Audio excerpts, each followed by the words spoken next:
اقبل بعضهم على بعض يتساءلون، پس جنتی آپس میں جب ایک دوسرے کی طرف متوجہ ہوں گے تو سوال و جواب کریں گے۔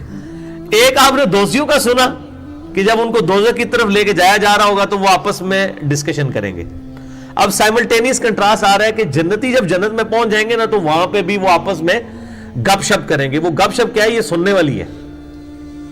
یہ آپ کو لگے گا کہ یہ اللہ تعالیٰ کا کتنا کرم اور فضل ہے کہ اس نے مستقبل میں جو کچھ ہونے والا ہے نا وہ پہلے ہی ویڈیو فلم دنیا میں چلا دی ہے، قرآن پاک کے اندر وہ ساری چیزیں بیان کر دی ہیں۔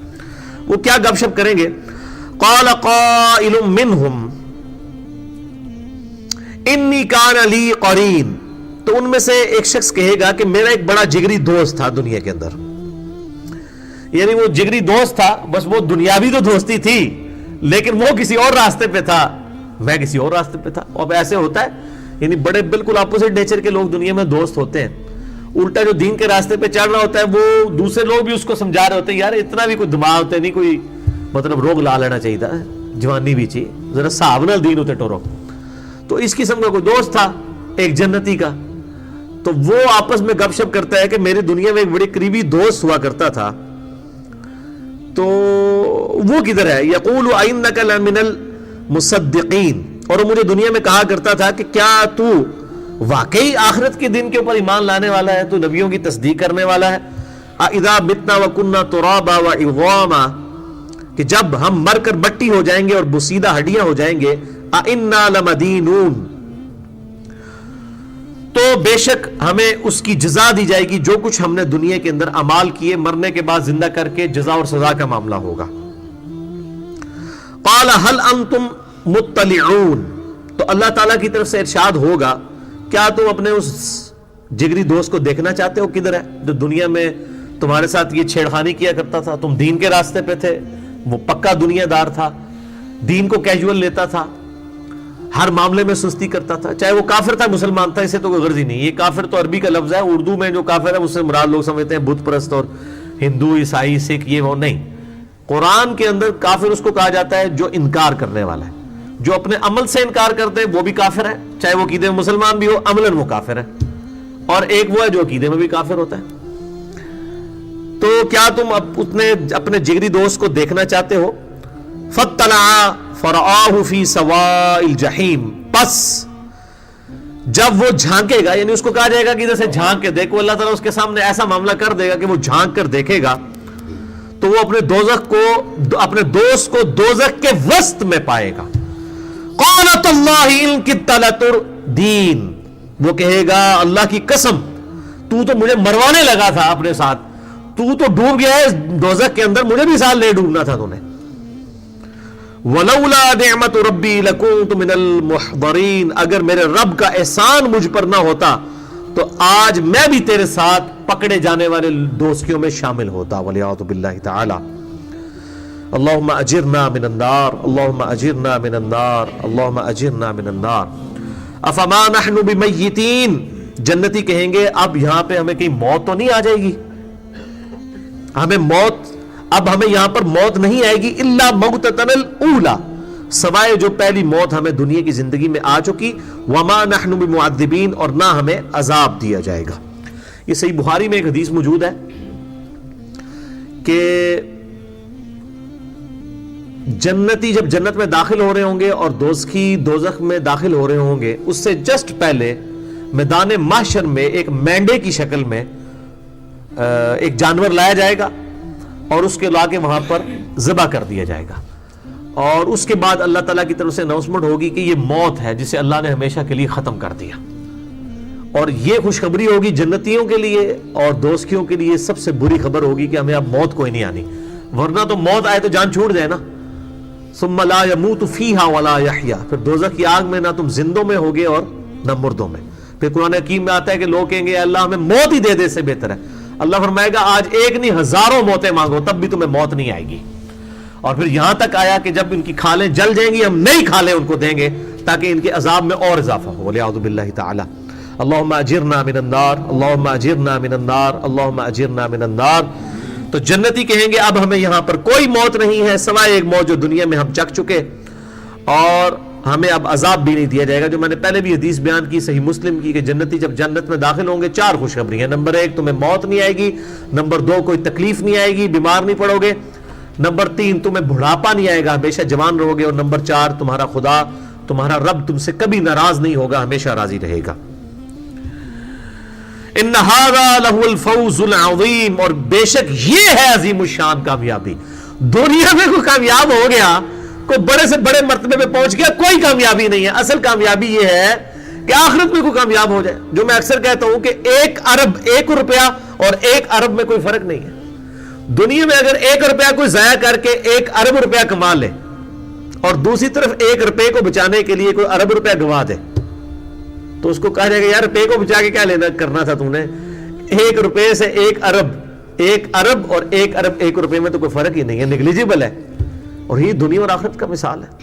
صحیح مسلم میں حدیث ہے کہ دنیا اور آخرت کی مثال یہ ہے کہ جیسے کوئی سمندر میں انگلی ڈبوئے, انگلی کے ساتھ جو پانی لگتا ہے وہ دنیا کی زندگی ہے اور سمندر آخرت کی. اتنا کمپیریزن آپ ان امیجنیبل, ہمیشہ کی زندگی. تو جہاں پر وہاں پر اگر کوئی کامیاب ہوتا ہے نا تو وہ اصل میں کامیابی ہے. دنیا میں امیر سے امیر شخص کو بھی وہی آپ سمجھ لیں 6-7 فٹ کی قبر ملنی ہے, اس کو بھی اتنا ہی کفن پہنایا جانا ہے جو ایک غریب لاوارث, ایک فٹ پاتھ پہ مرنے والی لاوارث لاش کو ملنا ہے. اور قبر شاید دنیا میں کسی امیر شخص کی بڑی اچھی بنا بھی لی جائے, باہر بھی آپ مرمر لگا لیں, سنگ مرمر سے کچھ بھی مزین کر لیں, قبر کے اندر کے حالات تو نہیں کوئی چینج کر سکتا. اور باہر سے اگر کسی کی قبر ٹوٹ پھوٹ کی, اس کے جو ہے وہ اثرات بھی مٹ گئے, دین واٹ. لوگ کہتے ہیں جی وہ بزرگاں کی قبر تھی, کچی بنائی تھی جناب, وہ بہ گئی.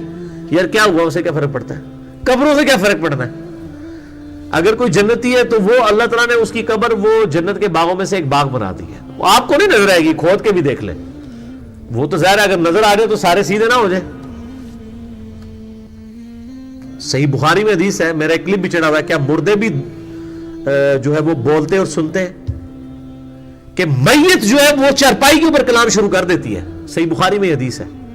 اگر نیک ہوتی ہے تو کہتی ہے مجھے لے چلو جلد جلد اس کی طرف, کب میرے قبرستان کی طرف, میری قبر کی طرف, ہمیشہ کی کامیابیاں میرا انتظار کر رہی ہیں. اور بدکار جو میت ہے وہ کہتی ہے مجھے کدھر لے کے جا رہی. وہ چیختی ہے اور اس کی چیخو پکار کو زمین و آسمان کی ہر مخلوق سنتی ہے سوائے جن اور انسانوں کے, کیونکہ جن اور انسان ہی اللہ کے حضور مکلف ہیں. اگر انہوں نے سن لیا تو یہ تو پھر تو اللہ تعالیٰ نے تو سب غیب کا پردہ اگر اٹھا دیا تو پھر تو سب نے مان جانا ہے. تو غیب کے پردے میں ہی تو ماننے کا فائدہ ہے. ان الذین یخشون ربهم بالغیب, بے شک جو لوگ غیب میں اپنے رب سے ڈرتے ہیں, لہم مغفرت و اجر کبیر, ان کے لیے مغفرت اور بڑا اجر ہے. تو یہ ہے بڑی کامیابی. لمثل ھذا فلیعمل العاملون, ایسی کامیابی کے لیے لوگوں کو چاہیے کہ اعمال کیا کریں. کام کوئی کرنا ہے تو اے کرو, صحیح پنجابی ترجمہ ہے, اے کام نہیں کرنے والا. لمثل ھذا, یہ ہے کام, فلیعمل العاملون, جو کہ کام کرنے والوں کو کرنا چاہیے. یہ نہیں ہے کہ دنیا کی کاسٹ کے اوپر آپ آخرت کو ہی بیچ دیں, نہیں, دنیا بے شک بیچ دیں لیکن آخرت کو ہاتھ سے نہ جانے دیں. بلکہ میں ایک بات کرتا ہوں, اگر ہم میں سے جتنے بھی یہاں 70-80 کے قریب لوگ بیٹھے ہیں, ہم میں سے اگر کسی کو یہ بتا دیا جائے نا کہ آپ میں سے فلاں شخص جو ہے اگلی اتوار کو وہ زمین کے نیچے ہوگا, تو آپ کا کیا خیال ہے کہ دنیا کی کوئی لذت اس کے لیے لذت رہ جائے گی؟ دنیا کی کسی گناہ کا ٹیسٹ اس کے لیے کوئی ٹیسٹ رہ جائے گا؟ حالانکہ یہ تو میں نے بہت لمبی ڈیٹ دے دی ہے, ہمیں تو آج کا بھی نہیں پتا, اگلے لمحے کا نہیں پتا.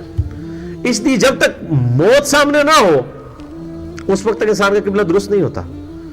اذالک خیر نزلا, بھلا یہ دعوت بہتر ہے, ام شجرۃ الزقوم, یا پھر وہ تھور کا درخت.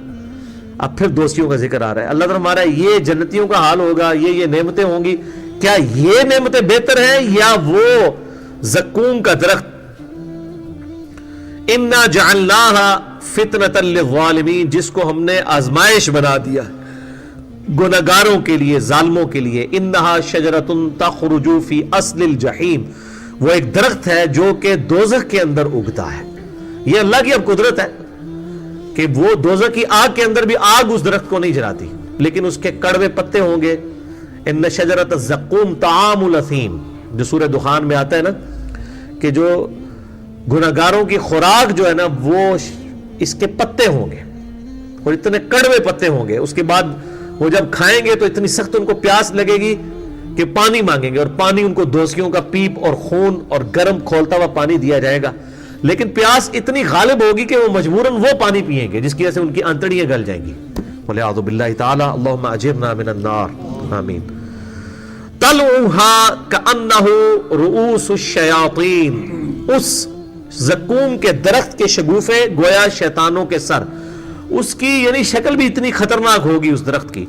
فَإِنَّهُمْ لَآكِلُونَ مِنْهَا فَمَالِئُونَ مِنْهَا الْبُطُونَ, پس انہیں ضرور کھانا پڑے گا وہی درخت کے پتے اور اس کی خوراک, اور وہ بھریں گے اس سے اپنے پیٹ. ثُمَّ إِنَّ لَهُمْ عَلَيْهَا لَشَوْبًا مِّنْ حَمِيمٍ, اس کے بعد پھر کھولتا ہوا پانی ان کو دیا جائے گا. پانی مانگیں گے. دیکھیں یہ عذاب کا سلسلہ ہے کہ ان کو مجبور, ان کو اصل میں پانی پلانا نا کھولتا ہوا اللہ تعالیٰ نے. تو ویسے تو بندہ ضد کرے گا کہ میں نے نہیں پینا, پھر بھی خیر انڈیلا جا سکتا ہے. لیکن عذاب کے آپ لیول کو دیکھیں کہ اتنی پیاس لگوائی جائے گی, پہلے بھوک لگے گی, جیسے یہاں پہ بھی جب بھوک لگی ہو تو کوئی بھی چیز آ جائے تو بندہ نخرے نہیں کرتا. وہاں پہ بھی وہ کہیں گے چلو کچھ تو بہتر ہے کہ ہم یہ کڑوا درخت ہی کھا لیں. اس کے بعد اس کو کھانے کے بعد پیاس ایسی لگے گی کہ وہ خود پانی مانگیں گے. اب وہ گرم پانی کون پیے گا, لیکن پیاس کا غلبہ ایسا ہوگا مجبور ان کو پینا پڑے گا. وَلِعَاذُ بِاللَّهِ تَعَالَى. ثُمَّ إِنَّ مَرْجِعَهُمْ لَإِلَى الْجَحِيمِ, پھر انہیں لوٹا دیا جائے گا دوزخ کی طرف.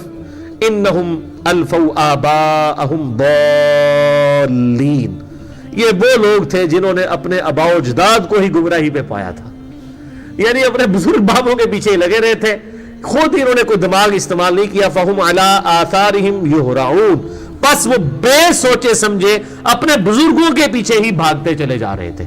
یعنی قرآن پڑھنے کے بعد بھی اگر, ویسے تو قرآن پڑھنے اس لیے نہیں دیتے, قرآن اگر کوئی پڑھ لے تو قرآن تو بالکل واضح ہے. یہاں پہ لوگ کہتے ہیں جی اسی جنہوں نے لڑ لگے ہیں سانو بچا لینا ہے, اور قرآن تو کہہ رہا ہے کہ اے دوست کی ہو جائے جڑے لڑ لگے ہوئے سمجھے. یہ دیکھ لو, یہ اپنے آباء و اجداد کے اسی طریقے پہ سے. ابھی کسی کو وہ بات طے کہتے اسی آج تک نہیں سنی. آپ بتائیں کہ یار قرآن پاک کو ہم نے تو نہیں خود مطلب آج کا تو نہیں بنا ہوا, یہ تو پہلے کا اللہ تعالیٰ سے نازل ہوا ہے, ہم اس میں سے بتا رہے ہیں. تو آپ نے نہیں سنی تو آپ اپنی بدبختی کو روئیں. تو یہ قیامت الدین میں اللہ تعالیٰ ہمارا ہے, یہ دوست کی وہ لوگ ہوں گے جو کہیں گے ہم تو اپنے باوجداد کو اس دین کے اوپر پایا تھا, ہم انہی کے پیچھے چلتے رہے. وَلَقَدْ ضَلَّ قَبْلَهُمْ أَكْثَرُ الْأَوَّلِينَ, اور بہک گئے ان سے قبل بہت سے لوگ. یعنی صرف مشرکین عرب یا دوسرے لوگ نہیں بہک رہے, بلکہ اگلی امتوں میں ایسے لوگ بھی تھے جو اپنے بزرگوں کے پیچھے لگ کے گمراہ ہوئے.